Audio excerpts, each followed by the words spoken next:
caso los bulbos, ¿no? No obstante, pues también ya ahora, afortunadamente, pues estamos disponiendo ya de otro tipo de insumos efectivos, ya comentábamos los días pasados, son efectivos con ciertas consideraciones, ¿verdad? Y que pues son activos, son bioinsumos o insumos de bajo impacto ambiental. Esa es yo creo que la otra ventaja. Entonces, también comentábamos que seguramente en el futuro, con la aplicación de la tecnología de drones, pues va a ser bastante más fácil identificar de manera puntual algún problema de plaga o de enfermedad o de fisiopatía en los cultivos o de manifestación anormal, y pues vamos a poder hacer incluso aplicaciones también bastante dirigidas, muy puntuales. Esa es una de las otras ventajas con la tecnología que se está incorporando ahora, lo cual pues no quiere decir que vamos a dejar de estar haciendo nuestros recorridos correspondientes por los lotes, ¿no? Para estar observando nuestros cultivos que tengan un buen comportamiento. Entonces, otro problema importante en el caso de las cebollas, pues es el minador. Y eso es así porque comentábamos, las plantas de cebolla, y fíjense, sobre todo en las etapas iniciales, cuando el sistema de follaje pues está en estado incipiente, ¿no? No sé, 2 semanas, 3 semanas después del trasplante. Ayer revisaba un documento y sí mencionaban ahí, pues bien poca área foliar por planta. Entonces uno podría pensar, no, pues con razón, cuando llega cualquier insecto como el minador, los strips, los gusanos, que luego son defoliadores fuertes, pues rápido nos causan daños significativos en cultivos como cebollas y ajos por la cantidad limitada de área foliar, ¿no? Comparado contra otras plantas. Imagínense una cucurbitácea, rápido invade el terreno y se llena de hojas. Ya después cualquier minador o algo así no le hace nada, pero una solanácea, pues ni se diga, ¿no? Los tomates de cáscara, los jitomates ya cuando están en desarrollo, ya prácticamente incluso hasta tienen área foliar, no vamos a decir de más, pero que sí podemos ir controlando mediante las podas, ¿no? Porque precisamente para evitar el autosombreo, ¿no? Por el caso de cebolla, pues ahí sí es que sí estamos limitados en cuanto a la cantidad de follaje. De ahí pues que cobra mucha importancia estar vigilando nuestros cultivos, ¿no? Entonces, este minador de la hoja también es un problema pues bueno, cuando se presenta sí tiene unos problemas serios, porque las larvas de este insecto pueden ocasionar daños en lo que es la hoja pequeña, y pueden prácticamente hacer una galería que estrangula, ¿no? La lámina foliar. Entonces, rápido el daño se va a observar muy rápido, ¿no? Entonces, pues bueno, ustedes ya seguramente en otros cursos han visto las características de lo que es el minador de la hoja, y pues que aquí cobra también mucha importancia, ¿no? Entonces, básicamente, pues es una plaga que su principal problema es en el estado de larva. Como dice aquí, es una larva de color gris, y pues bueno, se alimenta pues de lo que es el mesófilo de la hoja, se encuentra por abajo de la cutícula. Eso también de alguna manera dificulta un poquito su control, porque está protegida por la cutícula de la hoja, ¿no? Por esta parte que se encuentra sobre la galería que va formando la larva, ¿sí? Entonces, bueno, empiezan a hacer una serie de galerías, la interrupción del tejido de conducción en el mesófilo, y pues ahí ya empieza a haber problemas de transporte de agua y de nutrientes hacia la hoja, y pues esta se muere rápidamente, ¿sí? Ok, entonces, como dice aquí, es una plaga importante en siembras de primavera-verano, que comentábamos que pudiera ser una etapa en la que encontremos temperaturas favorables. Entonces, si nosotros vamos a ubicar nuestro cultivo de cebolla en primavera-verano, y lo más probable es que tengamos temperaturas pues, más favorables para el desarrollo de insectos, y pues entonces con cierta probabilidad vamos a tener la incidencia del minador de la hoja. Hay que estar muy al pendiente para estar haciendo el control de productos de manera oportuna, ¿sí? Entonces, un producto de síntesis que es muy efectivo es el Metacistox. Es un insecticida que se llama traslaminar, que puede atravesar la cutícula de la hoja y puede alcanzar directamente a la larva, ¿sí? Es bastante efectivo, y pues Como ven aquí, las dosis no son tan altas, de 0.7 a 1 litro por hectárea. La larva, afortunadamente, pues es fácilmente controlable con este producto. Entonces hay que tenerlo presente pues, para cuando se requiere la aplicación. Y ya el Trigard. El Trigard es otro insecticida pues bastante bueno. De hecho, el Trigard es un producto que tiene como activo, es un bioregulador del desarrollo de las larvas de minador, ¿sí? Se dan cuenta, y bueno, incluso la dosis es mucho más baja, de 100 a 100 gramos, 150 gramos por hectárea, es muy bueno. Incluso funciona muy bien cuando trabajamos en invernadero, no solo cultivos pues bajo invernadero, donde por la temperatura es muy frecuente tener problemas, bueno, no problemas, sino presencia de minador. Funciona muy bien. El Trigard es un regulador del crecimiento de las larvas y sí se mueren rápido porque detiene el proceso de formación de muda. Entonces tiene algunos problemas fisiológicos que llevan a la muerte de las larvas. Entonces digamos que ese podría ser otro producto también de bajo impacto. Entonces vendrían siendo los dos productos que podríamos tener presentes para el control de esta plaga, ¿no? Que, como les digo, sobre todo en etapas iniciales, cuando el follaje está incipiente y que empieza a formarse, sí puede ser eh, provocar un daño significativo a nuestro cultivo, ¿no? Entonces hay que tenerlos presentes. Digo hay que tenerlos presentes por lo que luego les comento de pues hay que tener un arsenal, ¿no? De insecticidas y todo en la bodega. Pero eso, pues, para los cánones actuales de administración en las empresas, pues no es conveniente tener mucho dinero ahí detenido en las bodegas, ¿no? El contador les va a decir, ¿para qué quieres todo ese dinero invertido ahí sin que se esté moviendo, ¿no? Entonces, más bien tenerlos presentes para que llegado el momento contactemos a nuestros proveedores y lo más rápido posible tengamos los insumos, ¿no?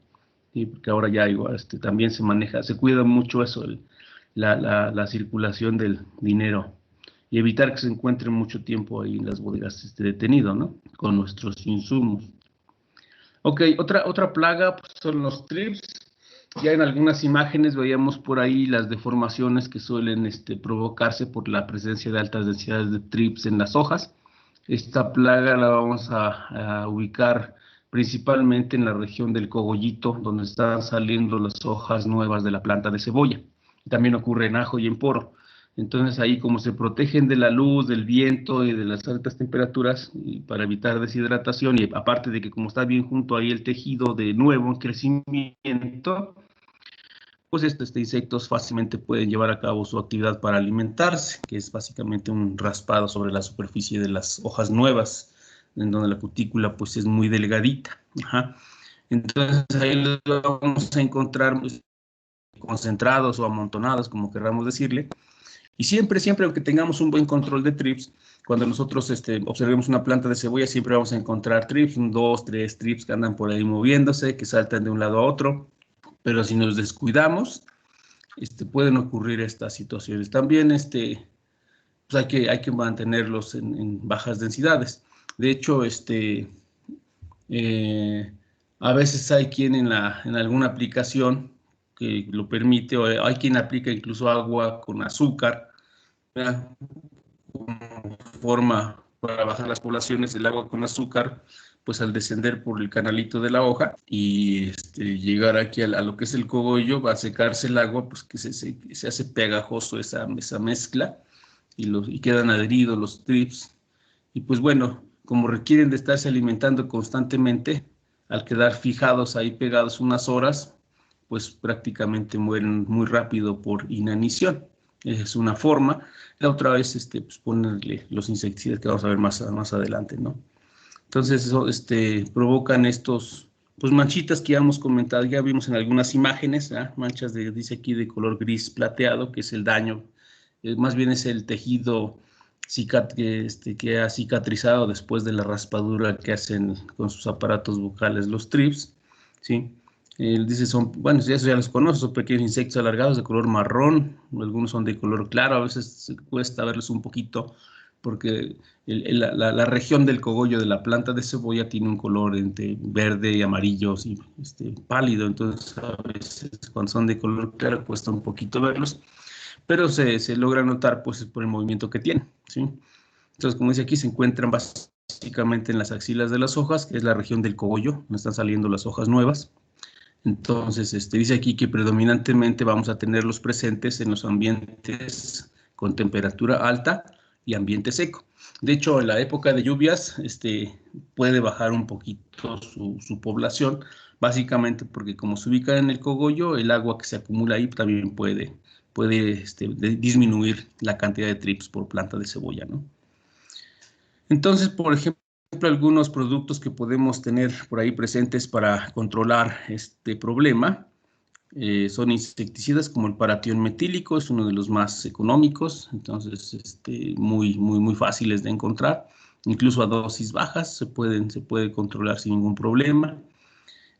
Podemos utilizar el gusatión, ¿sí? Y el diacinón. Esos tres podemos utilizar sin problema. Habrá que revisar si ya en el futuro podríamos disponer de algún producto de base biotecnológica. Para algunas plagas, por ejemplo, en otros cultivos se manejan, por ejemplo, hongos como Beauveria, por ejemplo, hay otro Metarrhizium. El problema es que a veces por la ubicación de los trips cuesta un poquito alcanzarlos con ese tipo de microorganismos que pudieran atacarlos y hacer pruebas, sobre todo hacer pruebas, ¿no?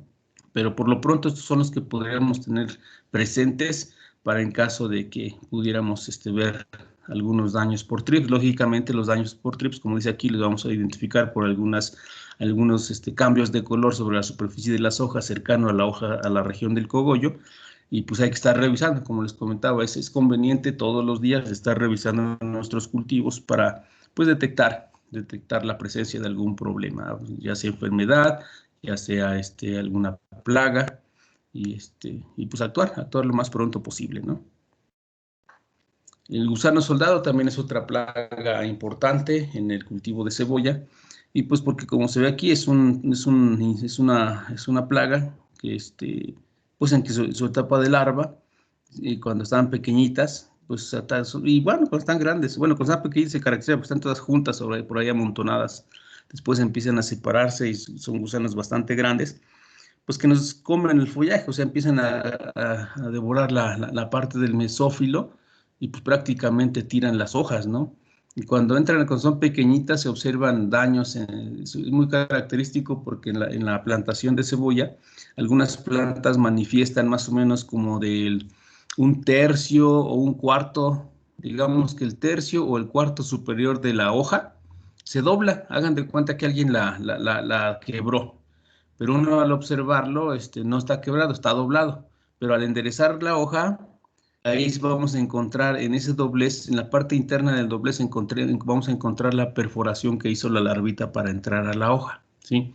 Y también a veces ahí también vamos a encontrar un poco de desechos de lo que es la larva, estos puntitos cafés que son ese desecho de las larvas, lo vamos a encontrar en esa región interna del doblez de la hoja, que es por donde entró la larvita. Y ya, si no nos damos cuenta de eso, por eso les digo que es importante andar recorriendo los campos, porque eso de 2 días después de que ocurre eso empieza una devastación muy fuerte de follaje, porque las larvitas crecen rápido, no tienen ningún problema, tienen que comer, y pues rápido empiezan a comerse el follaje, y pues como les comentaba, si una planta en pleno desarrollo tiene 6 o 8 hojitas antes de que llegue a su plenitud, y pues permitimos que una larva de gusano soldado se coma 1 o 2 hojas. Imagínense 2 hojas de 8, pues ya es el 25% del follaje que se va a dañar o a veces a desaparecer en esa etapa de desarrollo. Entonces las siguientes etapas de desarrollo pues van a verse afectadas, ¿no? Entonces, como dice aquí, en las primeras etapas de desarrollo, ¿sí? Cuando están muy pequeñitas, pues vamos a encontrar como pequeños grupitos, montoncitos de larvas presentes sobre el follaje. Y ya después ya que son grandes, más porque van creciendo, pues ya se van separando y es cuando empiezan a entrar a las hojas, ¿sí? Entonces, como les comentaba, ya cuando están más grandecitas, están por dentro, se encuentran por dentro. Pues hay que estar muy al pendiente de esa característica que presenta la hoja cuando entra la larva a la planta, ¿no? ¿Sí? Entonces se puede aplicar algo de clorpirifos, ¿sí? Si fuera necesario. El paratión metílico, que veíamos que sirve para los trips, podemos usarlo también para el gusano soldado, ¿sí? O deltametrina también puede ser otro insecticida que podríamos utilizar, ¿sí? Para caso de control de gusano soldado, ¿no? Aquí a lo mejor, pues es que sí, es bien interesante porque a lo mejor cuando están todavía en grupito, estas larvas, que están pequeñitas, a lo mejor valdría la pena, o sea, hacer alguna aplicación con Bacillus antes de que entren al interior, o sea, antes de que entren a la hoja. A lo mejor una aplicación con Bacillus thuringiensis pudiera funcionar perfectamente para para que esas larvitas pues se mueran antes de que entren, ¿no? Esa pudiera ser otra técnica que estaríamos utilizando para gusanos soldado. Otros organismos que nos ocasionan problemas son los ácaros. Aquí tenemos por lo menos 2 especies y pues también se caracterizan porque ocasionan daños fuertes en la región del tallo, ¿sí? Se comen el tallo. Entonces, pues bueno, es otro de los problemas que ocasionalmente podríamos tener e incluso se encuentran asociados con daños por nemátodos. Es otro. Aquí también podríamos hacer pues uno de los acaricidas que se están usando mucho en la actualidad es ¿cómo se llama? Ah, se me fue su nombre, ahorita no me acuerdo, les digo cuál podría ser uno de los acaricidas más comunes y se utiliza para araña roja, para araña blanca, por ejemplo, en solanáceas, y funciona bastante bien. No sé si alguien se recuerde de los acaricidas que se utilizan para araña roja y jitomates, ¿no? O la araña, araña blanca en el caso de los chiles, que también son devastadores. Ay, ¿cómo se llama? Y bueno, en este caso, pues ¿Abamectina no es, profe? exactamente, abamectina, podríamos utilizar abamectina, ¿no? Sí, para poder controlarlos, tiene razón. Entonces, el problema es que, bueno, hay que estar muy al pendiente para evitar que llegue a estos daños, estos niveles de daño, pues ya no hay mucho que hacer, ¿no? Entonces, a estar al pendiente, si detectamos este tipo de problemas, puede hacer algunas aplicaciones a la base de la planta para que podamos controlar goteo, ¿no? Esa pudiera ser la otra posibilidad si es que no tuviésemos riego por goteo, pues hacerlo en drench, aplicado a la base de la planta, ¿sí? Ok.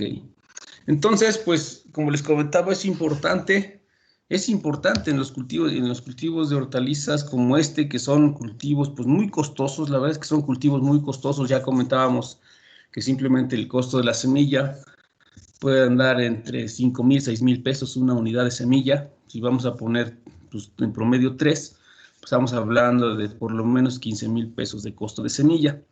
A eso hay que agregarle pues todo el manejo de plántula, todo el sustrato, porque vamos a ocupar mucho sustrato, el manejo, que por lo menos pues son 45 días de manejo, en los que hay que estar aplicando fertilizantes, agua, estar haciendo manejo fitosanitario en el almácigo o en los invernaderos, si es que es plántula.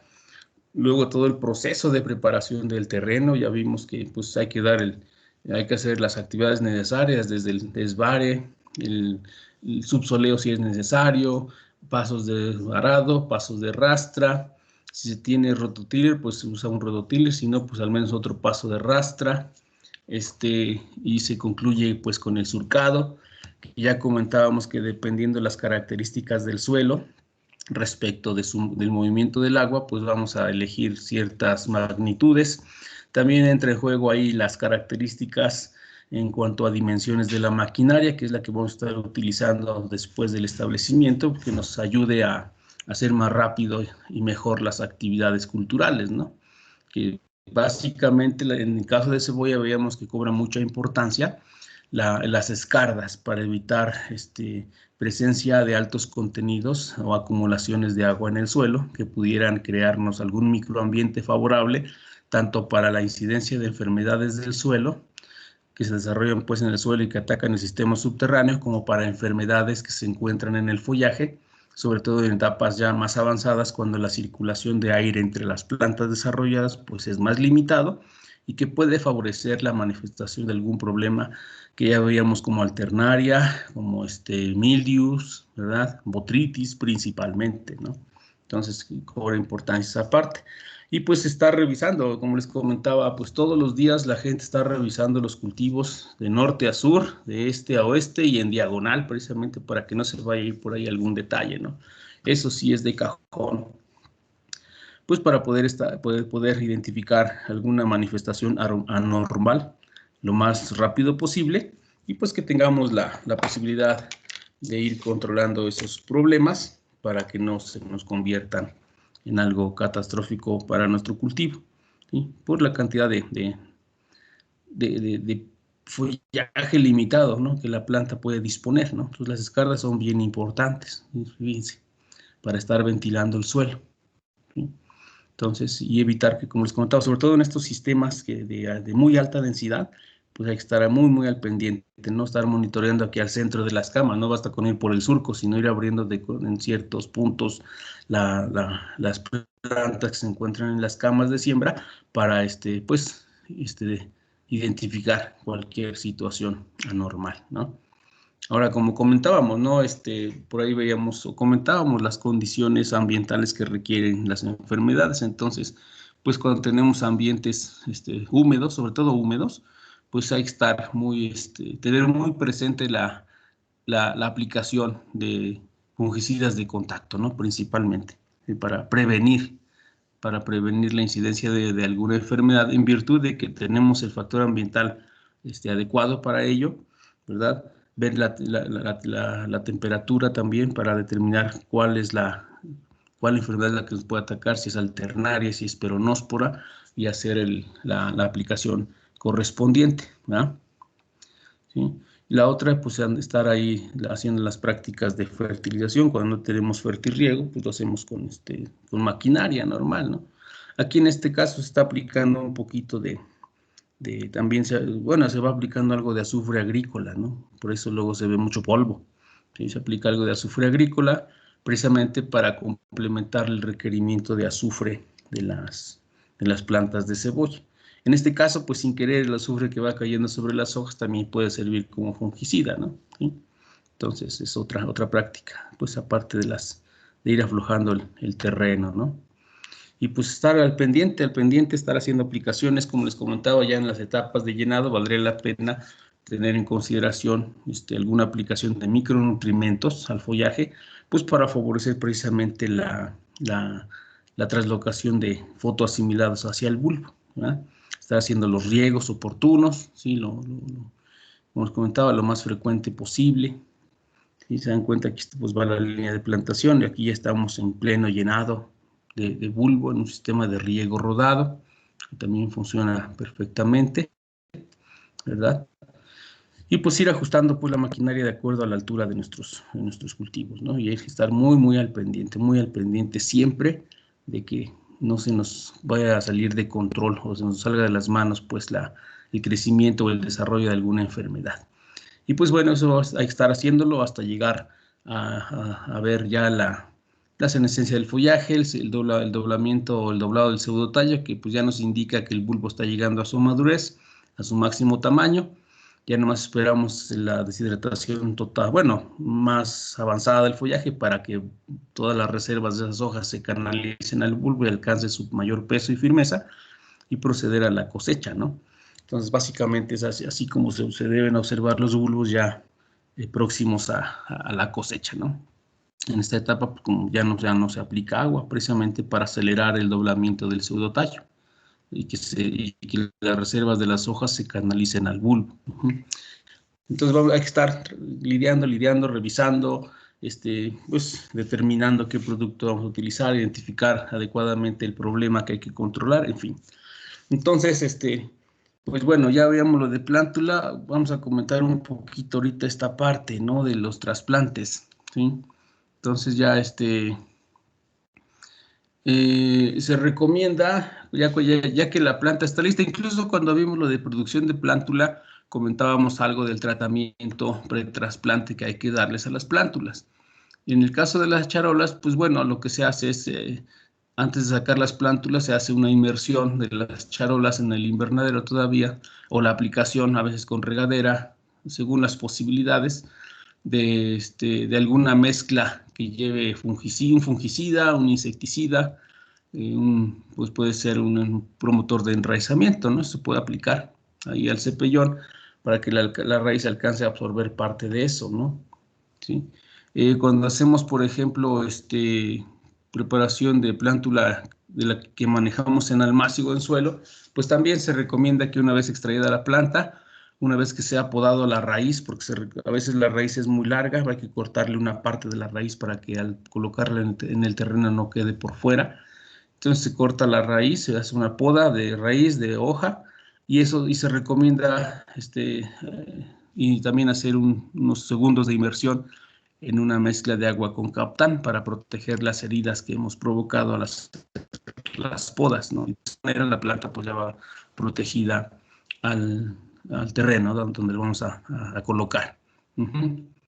Entonces, pues el cultivo lo podemos establecer ya sea en riego por goteo, lo cual consiste en que pues colocamos la cinta de goteo sobre el terreno, como ya veíamos hace unos días, la semana pasada. Se pone unas horas a regar a que se forme el bulbo húmedo. Como les comentaba, en el caso de cebolla, lo más recomendable sería tener goteros cada 10 centímetros sobre la línea de riego, para que de esa manera, al aplicar el agua, se forme una línea continua de humedad que facilita pues, mucho el trasplante, ¿no? Entonces se pone algunas horas para formar el bulbo y ahí es donde vamos a colocar nuestras plantulitas. En riego rodado, pues lo que ocurre es que se hace el surcado. Ya ojalá hubiera oportunidad de hacer la fertilización antes, eso es lo recomendable, la aplicación de una parte de la dosis de manera de fondo, ¿verdad? Entonces ya está el suelo listo, se mete el agua de riego en los surcos a baja velocidad, digamos lo más lento posible para que vaya avanzando lentamente el agua y vaya humedeciendo la parte lateral del surco, prácticamente trazando la línea de plantación. Ahí en la parte superior de la parte húmeda, de la región húmeda del talud, ahí vamos a ir colocando la plantulita, ¿sí? Entonces, esa es la ventaja que tiene el riego rodado es que, porque a veces al ir colocando las plantulitas en el terreno, pues la mano se va llenando de lodo y luego dificulta la manipulación de las plantulitas, entonces la gente pues enjugando la mano, quitándose el lodo con el agua que se encuentra corriendo acá en el surco y eso pues ayuda, ¿no? El agua, las personas pues tienen que ir en el fondo del surco, ¿sí? Tienen que ir en el fondo del surco, pues van en el lodo, no tienen que ir en el lomo del surco, sobre todo si se aplicó herbicida, ¿no? ¿Sí? Entonces, en fin. En el caso de riego por goteo, pues no hay problema, la gente va en la parte del fondo sin problema, ahí también hay mucho menos, pues deben pisar el lomo porque ahí está la cinta de goteo. A veces la dañan con pisarlo, entonces hay que tener mucho cuidado con la gente que nos ayuda a hacer esa práctica, ¿no? Entonces, mucho cuidado. Ahora, la distancia entre plantas, pues bueno, es variable, puede ser de entre 8 a 12 centímetros. En promedio se usan 10 centímetros. No obstante, ese intervalo puede aplicar dependiendo del tamaño de los bulbos. Ya ustedes hicieron por ahí una revisión de materiales. Entonces, pues dependiendo del tamaño, hablan de tamaños medianos, tamaños grandes. Entonces, pues si son tamaños medianos, podemos manejar entre 8 y 10 centímetros. Tamaños grandes pueden ser 10 hasta 2 centímetros entre plantas, sobre la hilera de plantación. Ya la distancia entre hileras también puede ser variable, va desde 15 centímetros, 16, 20 centímetros máximo entre las filas de plantas, de tal manera que podríamos, dependiendo de las características del suelo, las características tecnológicas de la unidad de producción,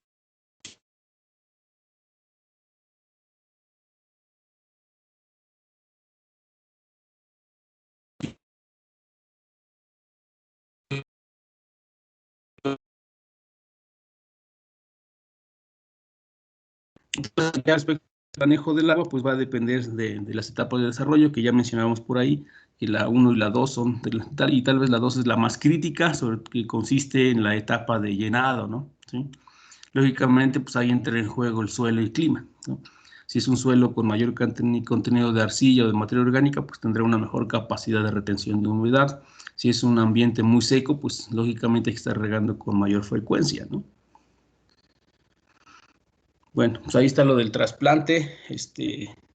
Ya veíamos en algunas imágenes los almácigos en suelo.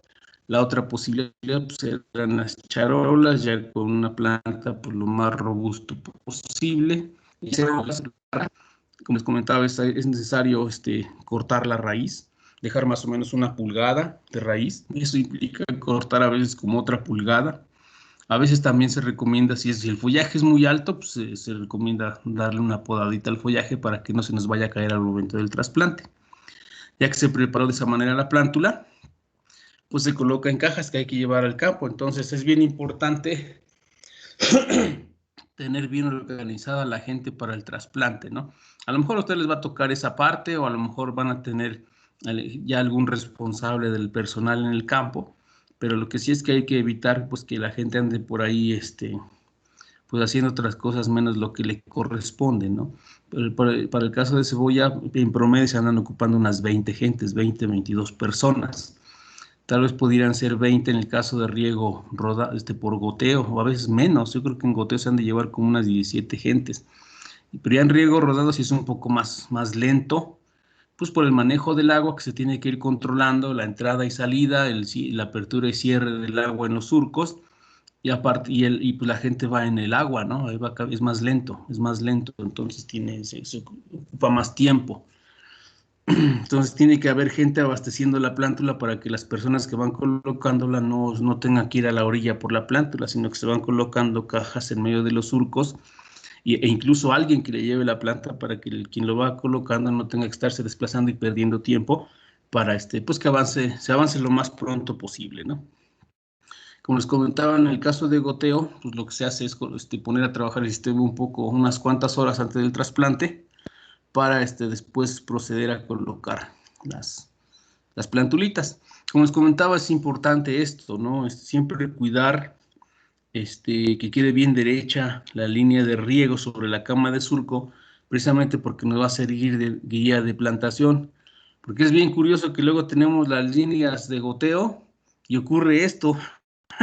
Fíjense, esta situación luego nos dificulta mucho la, este, las labores culturales, ¿no? Sobre todo si vamos a trabajar con tractor, ¿no?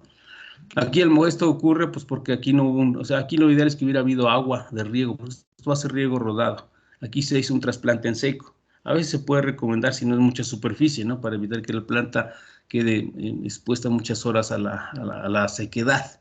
Sí, pero aquí como es poquito, rápido lo hacen e inmediatamente meten el agua. Pero pues aquí si hubiese habido aparte de que el surcado está chueco, pero aquí lo ideal es que hubiera sido entrar un poco de agua para que la planta pues quedara, no de esta manera. Incluso aquí puede haber problemas incluso después para el riego, ¿no?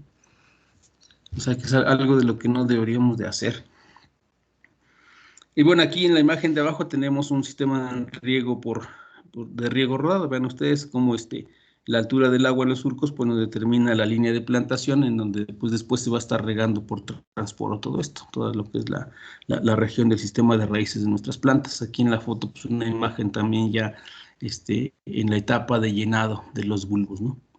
Y acá pues un sistema de plantación con 6 filas, ¿no? En camas, en riego rodado, con 6 hileras de plantas, con 3 líneas de riego. Entonces aquí esto es mucho más cómodo, pues no está mojado el terreno, la gente pues va tranquila caminando en esta parte y colocando las plantulitas donde corresponde, ¿no? Entonces, algunos datos para poner el número de plantas por hectárea y los marcos de plantación adecuados pudieran ser estos, colegas. Entonces, podemos tener surcos desde medio metro, 60 centímetros, 90 centímetros, hasta cama de 2 metros con 20 centímetros, con varias filas de plantas. Básicamente ya estas camas, pues sí, es con riego tal vez hasta el 1.2 pudiera todavía regarse en riego rodado si el suelo tiene excelentes condiciones de conductividad hidráulica. Si no, cuando mucho de 1 metro, a veces 1.10, ¿ah?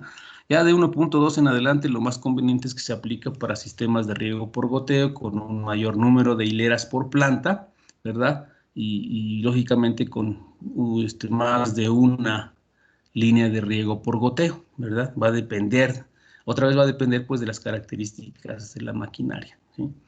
Entonces, la distancia entre hileras, como les comentaba, puede ser desde 16 centímetros hasta 20 centímetros entre las hileras de plantas, ¿sí? Entre las hileras de plantas, ¿sí? Entre estas dos, dentro de estas 6 plantas debe haber por lo menos 20 centímetros, bueno, máximo 20 centímetros, entre ellas cuando menos 15 o 16 centímetros. Ajá.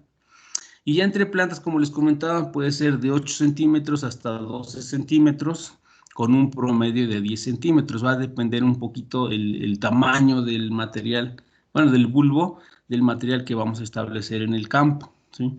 De tal manera que la densidad de población puede ir, como les comentaba en algún momento, desde 180,000 hasta 320,000, 330,000 plantas por hectárea, que ya pues son sistemas con muchas, bueno, con varias hileras de plantas en camas anchas, con varias líneas de riego, ¿verdad? No más que, pues, por ejemplo, si tenemos una cama de 2 metros,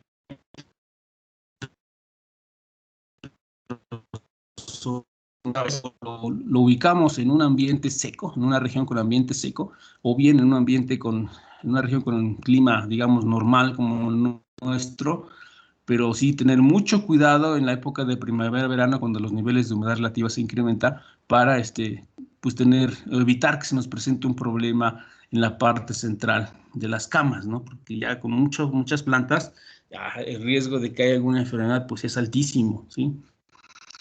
Y pues la otra es esto, ¿no? Manejarlo en acolchado, que veamos que en algunos lugares pues, se utiliza, pero sigue utilizando poco en general por el costo que implica. Tal vez en el futuro ya sea factible conseguir plástico, incluso con las perforaciones necesarias, según las hileras que vamos a utilizar. Y pues por las ventajas que ya vemos que nos daba, básicamente para bajar o reducir la incidencia de pudrición blanca, ¿no? Por efecto del incremento de la temperatura ahí bajo el plástico. Entonces los esclerosios pues se inhiben, ¿sí? O simplemente no se activan pues por el efecto de la alta temperatura, y pues baja la incidencia y la severidad del daño por pudrición blanca, ¿no? Entonces, probablemente esa va a ser una técnica que va a estar proliferando en el futuro, porque pues a lo mejor sí vamos a aplicar fungicidas, pero no en la misma, fungicidas contra pudrición blanca, pero no en la misma cantidad que ahora, que ahora se aplican hasta de 6 a 9 litros a lo mejor con el plástico podemos reducir la cantidad, o a lo mejor eliminar pues, la aplicación de este fungicida y controlar la enfermedad por la colocación del plástico. Esa pudiera ser tal vez una técnica que vamos a observar ya en el futuro para ese fin, ¿no? Y ya después pues vienen los riegos, ¿no? Entonces, bueno, aquí no son cebollas, ¿verdad? Porque así que no tuve una de cebollas, pero aquí, como les comentaba, el riego rodado, igual no es una cebolla, pero más o menos para ejemplificar que en riego rodado, pues la gente va en el lodo, ¿no? ¿Sí? Va en el lodo colocándolas. Por eso luego es muy lenta la actividad. Y respecto de la aplicación de agua, pues para el caso de riego rodado y también por goteo, el primer riego pues es donde se gasta más agua, porque hay que estar manteniendo prácticamente saturado el suelo para que la planta encuentre condiciones de alta humedad que no la lleven a marchitarse, porque pues, el sistema de raíces va dañado, querramos o no, se crean daños, hay estrés.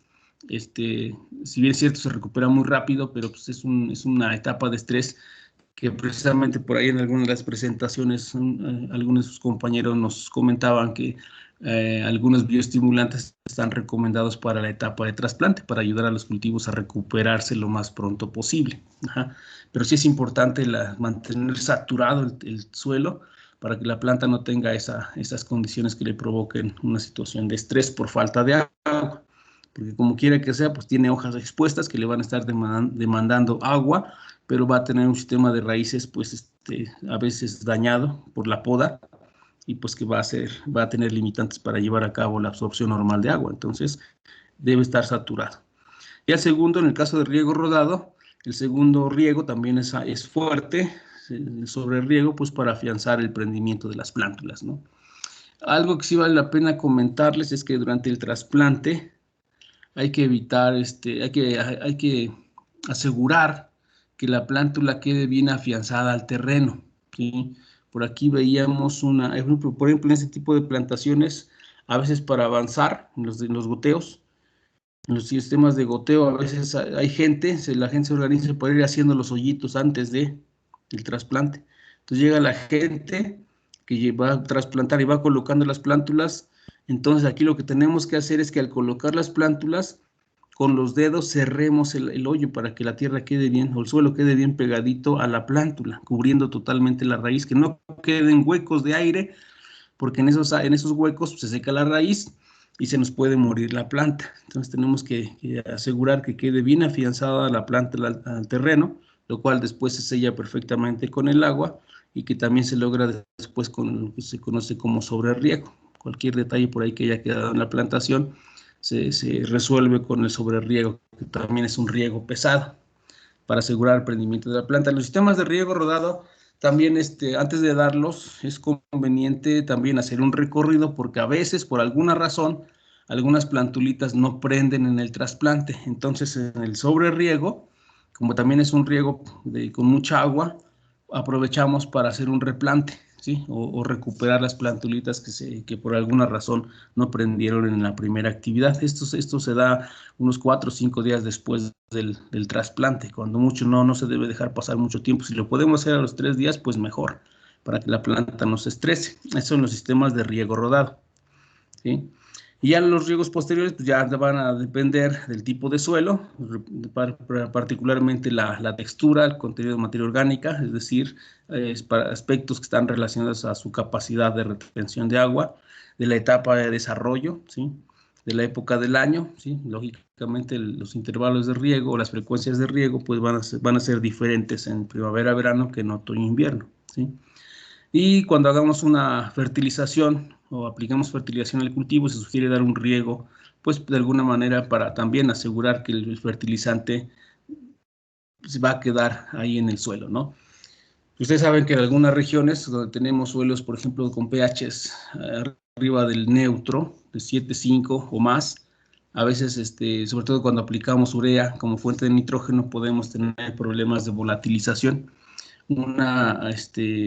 Ahí en principio se recomienda que quede cubierto desde la aplicación, o sea, vamos a aplicar el fertilizante o la mezcla, que si es que lleva urea y si es un suelo con pH alcalino, en principio hay que cubrir el fertilizante. Si podemos regar lo más pronto posible, mejor, porque de esa manera reducimos la cantidad de nitrógeno que se pierde por volatilización, por el efecto del pH alcalino sobre la descomposición de la urea. Entonces, esa sería una recomendación que no debemos dejar de lado. Si no, se nos va a perder una cantidad interesante de fertilizante por volatilización, ¿no? Al transformarse en amonio. Entonces nos pierde una parte como amoníaco.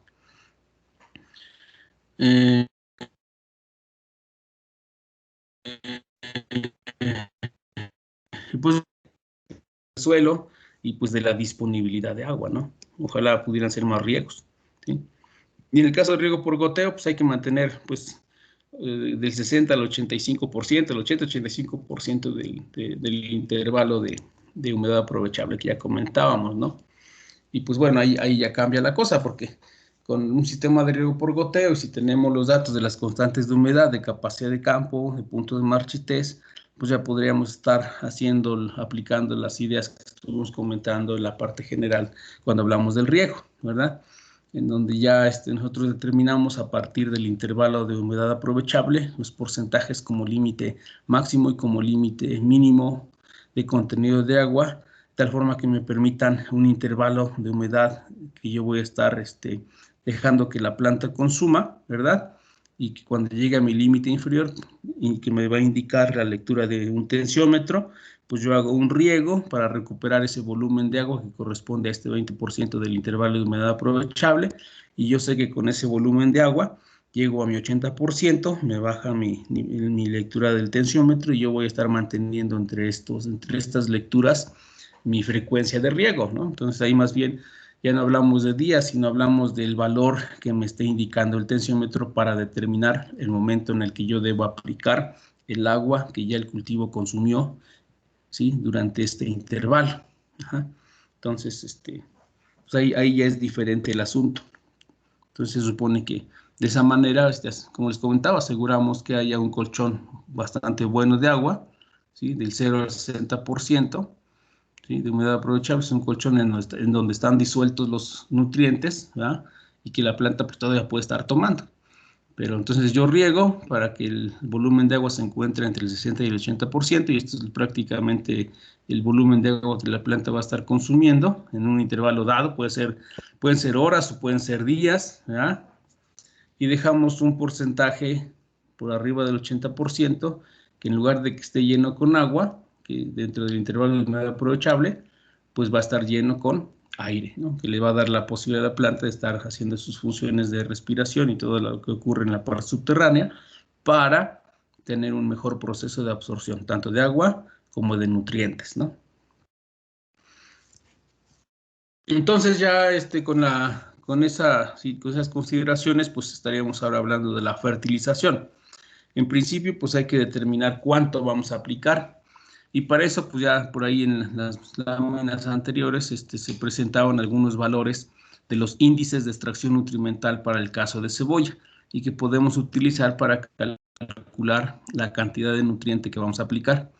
Y pues como ustedes recordarán, por lo menos el índice de extracción nutrimental multiplicado por la cantidad o por el rendimiento esperado para esa región, expresado en toneladas por hectárea, pues nos va a dar ideas sobre la demanda de sus elementos, ¿no? En principio, ¿sí? Entonces, hay que determinar la dosis de aplicación dependiendo del sistema de manejo, ¿verdad? Eso quiere decir, pues, considerando también las condiciones del suelo, la demanda. Recuerden que las condiciones del suelo pues, nos sirven para varias cosas. Uno es, sobre todo la parte química, nos sirve para calcular la oferta del nutriente, ¿verdad? Pero también algunas características del suelo nos dan información para determinar cuál va a ser el valor del índice con el cual vamos a ajustar la diferencia entre la demanda y el suministro, ¿verdad?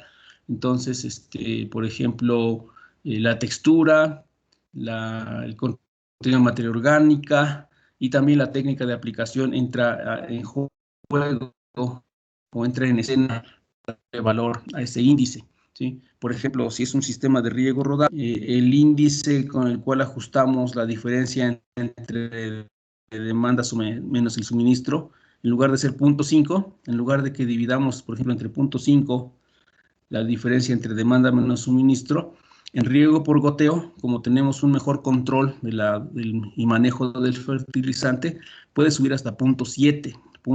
Hay quien le pone a veces 0.8, es decir, tenemos hasta un 80% de eficiencia. Mínimo un 75% de eficiencia de recuperación del fertilizante nitrogenado en sistemas de riego por goteo que en un sistema en riego rodado. Si a eso le agregamos que es un sistema con un suelo de textura de arena, imagínense un suelo arenoso y manejado en un sistema de riego rodado, pues ahí podríamos incluso tener menos del 50%, entonces el índice de ajuste no sería 0.5, tal vez sería 0.45, pero ya sería mucho, más bien hay que tirarle al del 0.5 hacia arriba. Si queremos asegurar por lo menos 0.5, pues ahí no, la recomendación sería no utilizar fuentes altamente solubles, ¿no? Evitar fuentes exclusivamente de nitratos para evitar que se nos lixivien los nitratos. Entonces, para tratar de acercarnos lo más posible al 50% de recuperación de nitrógeno, que es el elemento un poquito más difícil de manejar por su alta movilidad en el ambiente, ¿verdad? Entonces también la técnica de aplicación también entra pues en juego para darle valor a ese índice de ajuste. Entonces, tomar en consideración la etapa de desarrollo, ya comentábamos incluso cuando veamos lo de dinámica en la materia seca, pues veamos en qué etapas es donde se va acumulando más el elemento, ¿no? Por ejemplo, los sistemas de riego rodado, pues ahí sí se recomienda, como no tenemos chance pues estar haciendo aplicaciones frecuentes de fertilizante a través del agua de riego, y como tenemos que asegurar que haya suficientes elementos desde el inicio, pues ahí sí se recomienda hacer una aplicación de fondo, considerando pues que la raíz es muy poco desarrollada.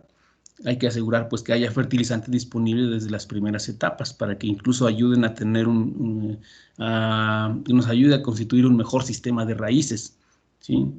Entonces, bueno, por lo menos aplicar un 20% y máximo un 25% de la dosis de, por ejemplo, de nitrógeno, ¿sí?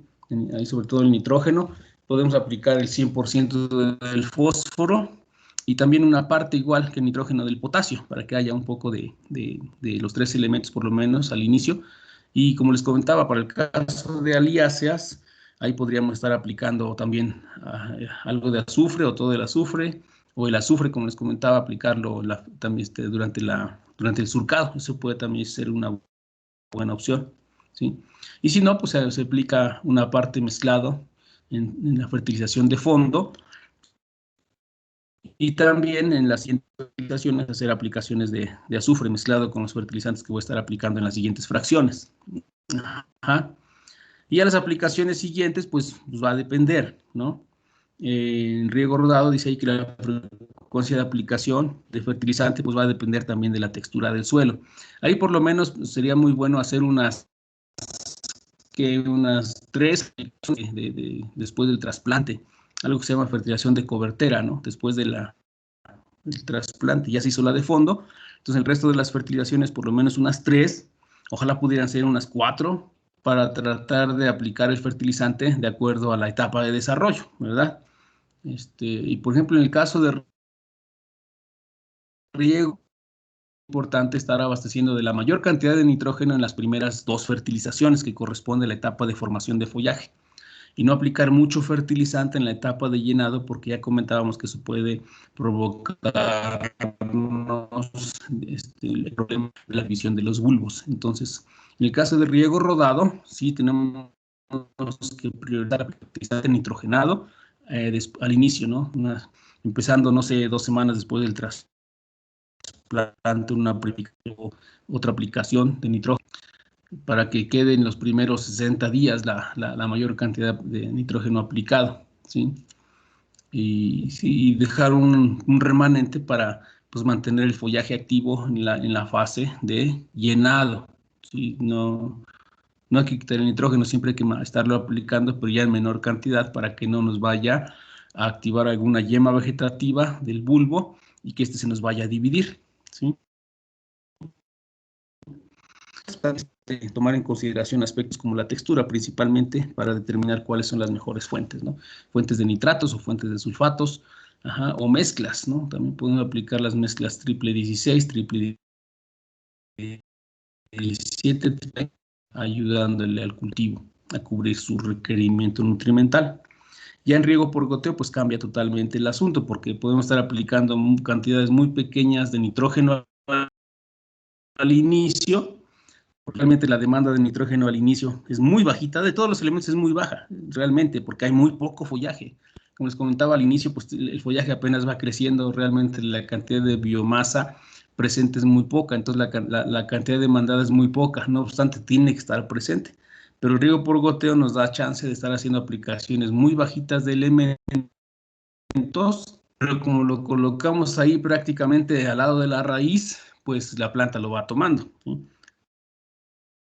No es necesario que esté en el suelo, lo que tratamos de hacer con la fertilización en riego rodado, ¿no? Que aplicamos cantidades fuertes para que ahí esté el momento de que la planta lo toma, con todos los riesgos que implica de tener fertilizante expuesto al ambiente y particularmente al ambiente químico del suelo e incluso físico del suelo, cuando hablamos de la textura, ¿sí?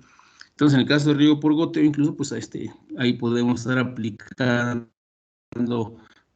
diario fertilizante en pequeñas cantidades, casi para cubrir la demanda por día de nuestro cultivo, ¿verdad? Y pues ahí la recomendación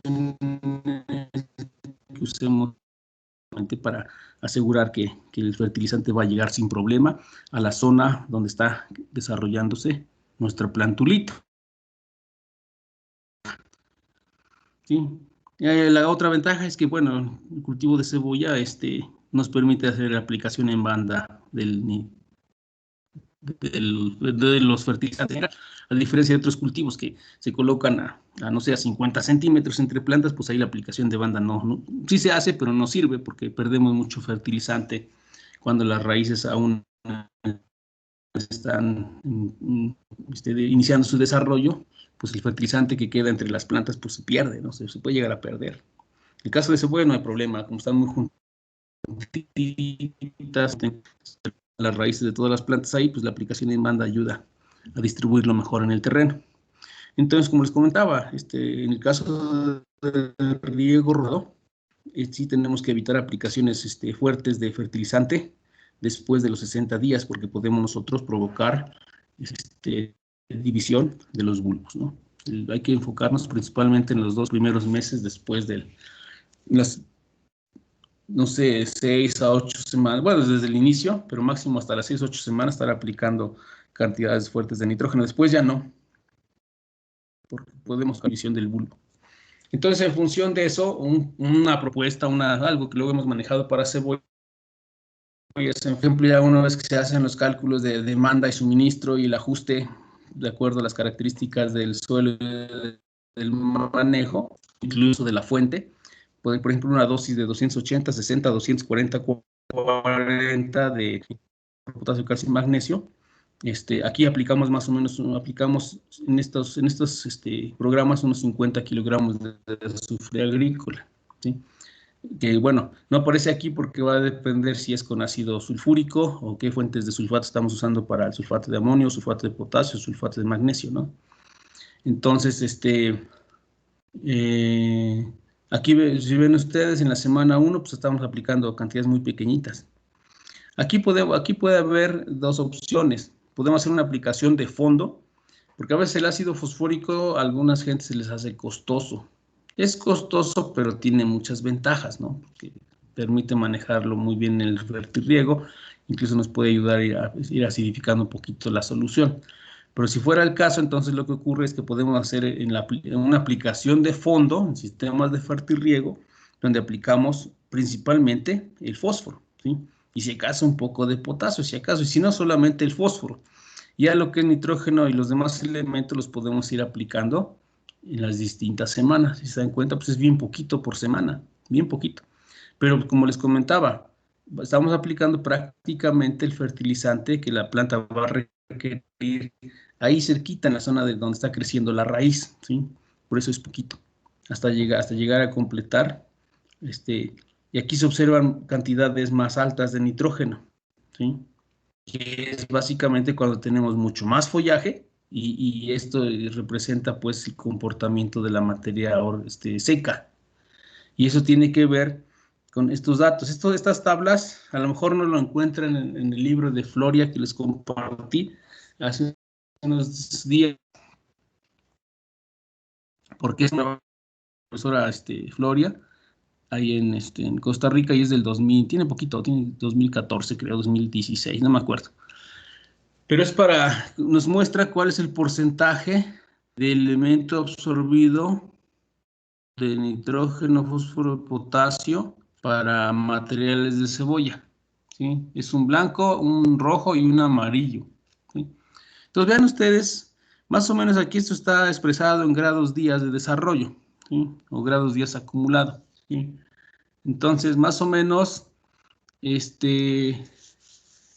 para la zona donde hicieron el estudio, más o menos un día equivale a 12 grados día de desarrollo. De tal manera que el primer valor, 327, equivale más o menos a 20 y tantos días. Si dividen 327 entre 12, le sale que son 27 días, ¿sí? Entonces, más o menos unas 4 semanas. Ajá. Entonces, fíjense, durante el primer mes, prácticamente la planta de cebolla absorbe entre el 1 y el 2% del nitrógeno total. Por esa razón, hay un poquito nitrógeno al inicio. No tiene sentido aplicar mucho nitrógeno al inicio en un sistema de riego rodado, porque se nos puede perder, sobre todo si tenemos suelos con problemas de pH alcalino y si tenemos, pues puede haber problemas de volatilización de algo del nitrógeno, ¿sí? Entonces no hay que exponerlo al ambiente. Si en el riego por goteo tenemos esa facilidad de poner nuestro fertilizante al ambiente. ¿Sí? Entonces vean ustedes, ya después casi a los 6 meses, pues, prácticamente ha absorbido el 10%, ¿sí? 2 más 1 más 7 es el 10%, aquí sería el 6% de fósforo y más o menos otro 10% de potasio, casi nitrógeno y potasio van a la par. Entonces vean ustedes, con estas curvas de dinámica y de porcentaje de extracciones que nos ayuda también a diseñar estos programas de fertilización en Fertirriego, ¿sí? Entonces, y aquí viene. ¿Sí? Entonces, ustedes si revisan el libro de Floria, no viene este trabajo, pero vienen otros trabajos en donde viene indicada esta información, qué porcentaje del elemento se absorbe a través del tiempo. Como les comentaba, al menos para este trabajo, si gustan anotarlo por ahí, un día equivale a 12 grados día de desarrollo, ¿sí? De tal manera que esto equivale a 27 días y así para adelante, ¿no? Si esto lo dividen entre 12, les va a dar aproximadamente el número de días después del trasplante, para que ustedes tengan más o menos idea. Estos son más o menos 120 días, un ciclo de 120 días después del trasplante, o sea, es decir, 1484 entre 12, sí, 123 días, o sea, más o menos 4 meses, que es en promedio lo que dura un ciclo normal de material de día corto, de 7 días en promedio después del trasplante, ¿no? 4 meses hasta el llenado y todo, hasta la cosecha. Entonces, esta tabla les puede dar idea más o menos buena de cómo diseñar su programa de fertilización en función de los porcentajes que va requiriendo a través del ciclo, ¿sí? Entonces, esto es para NPK y este es para calcio, magnesio y azufre, ¿sí? Entonces, igual al inicio, y es como en todas las plantas, ¿no? En todos los organismos vivos, al inicio, pues realmente la demanda es muy poquita. No obstante, pues las técnicas de fertilización, a veces las convencionales, pues no pueden responder a estas características.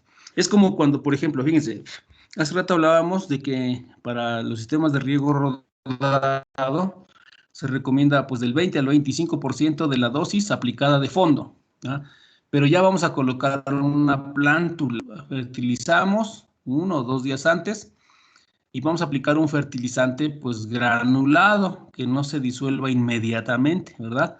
Entonces pues, hacemos la fertilización de fondo, pasan unos 2 días, regamos, ponemos la planta, en lo que la planta se recupera unos 2, 3 días, pues pasan unos 5 o 7 días después de la aplicación del fertilizante, ya cuando se empieza a liberar y ya la planta pues empieza a tomarlo, ¿verdad? Pero fíjense, a veces sí, luego cuando hacemos, por ejemplo, siembras en otros cultivos como granos, maíz, por ejemplo, luego hacemos la aplicación de fertilizante de fondo, ajá, y luego se recomienda aplicar 1/3 o a veces más de la dosis en la siembra. Y imagínense eso. Entonces colocamos el fertilizante de fondo, está bien porque queda por abajo de la planta de maíz, por ejemplo, pero a veces tarda en llover y en lo que germina la planta, en lo que crece, en lo que emerge, en lo que se empieza a establecer la planta, ya pasaron algunas semanas. Y fíjense, ese fertilizante queda expuesto varios días o semanas al ambiente. Y es una cantidad de fertilizante alta que la planta pues no la va a poder aprovechar al 100% al inicio, porque al inicio la cantidad de biomasa presente en las plantas es muy poquito y por tanto la demanda es muy poquito. Entonces el fertilizante queda expuesto muchas semanas a un ambiente generalmente adverso, pues que permite su pérdida, sobre todo, como les comentaba, en la parte de nitrógeno, ¿sí? Y pues vean ustedes, a veces nuestras técnicas de fertilización por necesidad tenemos que hacerla de tal manera que muchas veces pues no corresponde a lo que nos manifiesta el comportamiento en el crecimiento de las plantas, el crecimiento y sus requerimientos. Afortunadamente los sistemas de goteo pues sí nos dan chance de manejar los fertilizantes en función del comportamiento de nuestros cultivos, ¿no? Por eso les comentaba que yo creo que en el futuro, pues esa va a ser la tendencia en las áreas donde hay riego.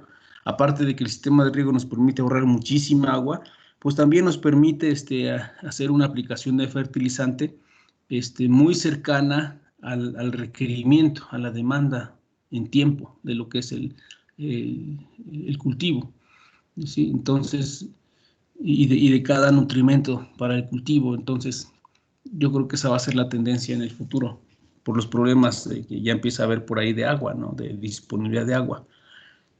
Y pues vamos a tener muchas ventajas.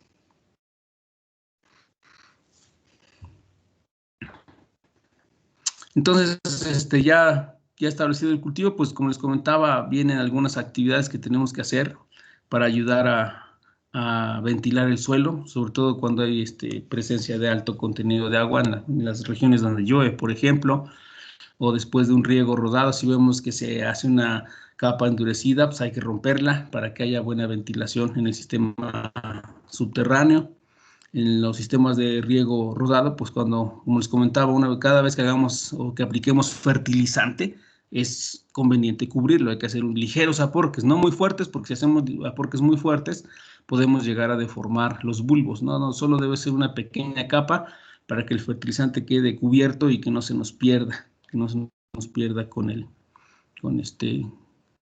por el efecto ya sea de la temperatura o de las características del suelo, ¿no? Que vaya a haber volatilización y que entre en contacto lo más rápido con el suelo, y cuando humedezcamos el suelo, pues entra luego a los procesos químicos de solubilización y pues ya no se nos pierde, ¿ya? Y ya como ligeros aporques, evitar el contacto de la luz con los bulbos, sobre todo al final, como les comentaba, a veces ya los bulbos sobresalen a la superficie por el crecimiento, y pues van a estar por ahí algunas semanas expuestos, entonces a veces ocurre que empiezan a cambiar de color, ligeramente de color, un color verde. Entonces, ya al final se puede hacer un ligero aporte, también le digo muy ligerito, nada más para evitar el contacto de la luz con los bulbos, para que vuelva a recuperar su color blanco y pues ya tenga mejor presentación cuando se lleve al mercado, ¿no? El control de malezas, al inicio, como les comentaba, pues se hace con herbicidas, ¿no? Previo al trasplante.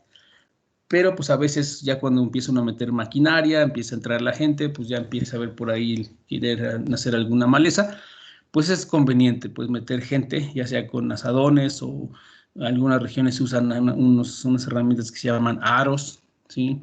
O de manera manual se puede retirar. Es bastante importante que pues metamos gente lo más frecuente posible y evitar que la maleza llegue a alcanzar un tamaño importante, colegas. Por lo que les comentaba en alguna ocasión, si dejamos crecer mucho las plantas de maleza en el cultivo, es probable que la raíz de estas a veces llegue a enredarse un poquito con la raíz de la planta de cebolla, y recordemos que la raíz de la planta de cebolla pues es muy poca también y muy superficial, de tal forma que al arrancar la maleza, pues hay riesgo de que nos traigamos parte del sistema de raíces de la planta de cebolla, y a veces se viene la cebolla ahí junto con la raíz de la maleza. Entonces no es conveniente, hay que tener mucho cuidado e indicarle a la gente pues que no lo haga de manera muy incorrecta, la extracción de las malezas grandes, que incluso pongo una mano sobre el terreno y con la otra jalarla para que no se vaya a traer las plantas de cebolla, si fuera el caso. Pero preferentemente, para evitar todo ese problema, mejor hagámoslo cuando la maleza es pequeñita, que se puede arrancar sin mayor problema y sin ocasionar daños al cultivo, porque es muy frágil al movimiento de la raíz, ¿sí? Y pues ya lo de las plagas y enfermedades, ya lo estuvimos comentando, y básicamente el objetivo es proteger el follaje, ¿no? Entonces, ese siempre tenemos que tenerlo presente, pues, porque realmente es una planta limitada de follaje, ¿sí? Por ejemplo, yo estoy recordando que hablaba más o menos de entre 350, 400, máximo 500 centímetros de área foliar por planta. Realmente es poquito, sí, muy poquito. Ajá, y ya después estaríamos hablando de la cosecha. Uh-huh. Y pues ya va a depender del objetivo. Ya comentábamos que puede haber cebollas tipo cambray, y en este caso pues no hay mucho, no se hace mucho, el ciclo es muy corto, ¿sí? Como les comentaba, de 60, 70 días cuando mucho. La cebolla de rabo, pues hagan de cuenta que la cebolla de rabo la vamos a cosechar en la etapa de llenado. Ahí no se quita el follaje, simplemente se arrancan las plantas y se amarran en manojos. Y pues ya digamos que lo que estuvimos comentando básicamente es para el ciclo largo, que es el de bulbo, ¿no? Que implica por lo menos 120 días. Uh-huh. Uno, pues es el tiempo, ¿sí? el tiempo que va a transcurrir la planta en el terreno y que la vamos a estar observando cómo desarrolla el bulbo. Vamos a observar en qué momento los bulbos ya empiezan a alcanzar su madurez, el follaje empieza a deshidratarse, ¿sí? A entrar en senescencia. Vemos las características del follaje, que ya se esté doblando el tallo, y pues procedemos a la extracción de los bulbos, o bueno, más bien de las plantas, ¿no? Como les comentaba, lo que ocurre es que se mete un implemento que es una especie de cuchilla que va cortando por abajo de las plantas, pues para facilitar la extracción de las plantas, ¿no? Entonces, como les platicaba en la parte de los bulbitos, se van arrancando las plantas de tal manera que vamos protegiendo los bulbos de unas plantas con las hojas de otras plantas, y así los vamos a dejar algún tiempo al ambiente para que se deshidrate totalmente el follaje, se adelgace el pseudotallo y se endurezca perfectamente la cutícula externa de los bulbos, y eso pues ayuda, le da mejor presentación, quedan más brillositos y son más resistentes al manejo. ¿Sí? Eso es el curado cuando queda expuesto al ambiente más seco respecto de lo que había en el suelo. ¿Sí? Entonces ya curada la planta, procedemos con unas tijeras, que aquí no se alcanzan a observar, pero se elimina el follaje, se deja más o menos 1 centímetro de cuello por arriba del bulbo, y se elimina también la raíz, eso sí, al ras del bulbo, y se coloca de esta manera, ¿no? Para que después entre la gente a clasificar, ¿no? Y a clasificar, ¿sí? Entonces ya llegada la madurez, vamos a empezar a ver el follaje ya que empieza a cambiar de color, un verde tenue, ya empieza a doblarse el follaje, ¿verdad? Hasta llegar a este punto, ¿sí? Ya una que otra planta pues queda todavía en posición vertical, pero eso pues va a empezar a doblarse porque ya el bulbo está entrando a maduración, se dan cuenta, pues ya está seco, aquí ya no se riega como indicamos, en la fase 3 de desarrollo pues ya no regamos. Entonces esto ya está listo, aquí lo que hay que hacer es quitar las líneas de riego, cuando tenemos goteo, quitamos la línea de riego para que ya después metamos la maquinaria para cortar por abajo, ¿sí? A veces incluso está tan superficial que puede arrancar sin hacer ese corte, pero generalmente se pasa esa cuchilla por abajo, ¿sí? Aquí vemos otro cultivo de cebolla que ya empieza a doblarse, ¿sí? Bueno, aquí tenemos unos tallos florales. Entonces ya queda la cebolla extraída, ya totalmente curada, pues hay que quitar el tallo y la raíz, ¿no? Aquí estamos, bueno, se está haciendo esa parte, ¿no? Entonces aquí se observa toda la planta arrancada, y aquí ya se observa ya cortado, ¿no? Sin el follaje y sin la raíz. Ya lista para empacar. En algunos lados está un poco con tierra, como las que vimos hace un ratito, que están llenas de tierra, y hay quien les pasa, pues mete gente a barrerlas con escobas a quitarle la tierra. Como se resecan, la cutícula externa se desprende muy fácilmente y con escobas lo quitan. Otros productores hacen algo que se llama arpilleo. El arpilleo consiste en que si está muy sucio o tiene mucha hoja suelta los bulbos, eso le quita algo de apariencia, sí, de apariencia, que se vea bonito en el mercado. Entonces, para quitar esas cascaritas que están desprendiendo, lo que hace la gente es mete pues personal, se lleva a cada uno una arpilla de empacar, lo que hacen es arpillar. Entonces, meten a la arpilla más o menos 1/3 de su contenido. Con una mano cierran el acceso, la entrada de la arpilla, y con otra mano agarran el otro extremo y le empiezan a sacudir, haciéndola de un lado para otro, como sube y baja, para que empiece un poquito, y con esa actividad se les desprende toda la cascarita sucia, y al vaciarlo quedan limpias, perfectamente blancas. Entonces es otra forma de mejorar la presentación de los productos. Hay mercados que te lo compran así, sin hacer eso, pero hay mercados que te piden que se haga arpilleo antes del envasado, ¿sí? Entonces ahora sí que hay que atender cualquier requerimiento del comprador, ¿no? O del mercado. Por ejemplo, hay empresas que tienen sus propias, bueno, dentro de los socios hay quien tiene bodegas en las centrales de abasto, y pues es así como lo ofrecen, o incluso también tiene que ver el mercado. A veces cuando hay escasez, te lo compran como esté para no perder tiempo porque es buen precio, ¿no? Porque eso de arpillot sí se lleva un tiempecito, se lleva unas horas antes del envasado. Ajá. Ya después se ponen las arpillas. Para el caso de cebolla se usa la arpilla de color rosa para el mercado nacional y para el mercado de exportación se utilizan arpillas de color blanco. Y para exportación casi siempre te piden los jumbos o los tamaño jumbo o tamaño colosal. Para el caso de México, básicamente es primera, segunda y tercera nada más, en arpillas de color rosa. Y pues bueno, aquí es a donde luego llegan las cebollas, ¿no? Entonces, ya sea para el consumo fresco, para guisado, sea como bulbo, o algunas presentaciones en etapas más tempranas, ¿no? Incluso en algunas zonas se están usando para ornato, ¿sí? La inflorescencia es muy bonita, sobre todo las de color morado. También esa puede ser otra posibilidad que también cabe, ¿no? Para el manejo de esta planta. Entonces, colegas, de esta manera vamos a concluir ya el cultivo de cebollas.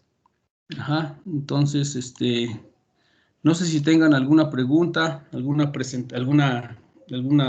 pues que quisieran complementar, aclarar.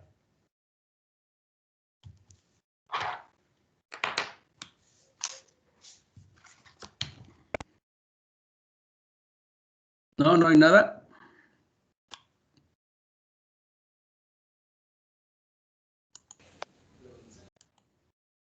Bueno. Entonces, colegas, pues de esta manera vamos a concluir el cultivo de cebolla. Y nos vemos entonces el próximo miércoles, ¿sí? Para continuar con nuestros cultivos. El siguiente cultivo que vamos a ver es el ajo. Ese va a ser muy rápido porque tiene mucha semejanza con la cebolla.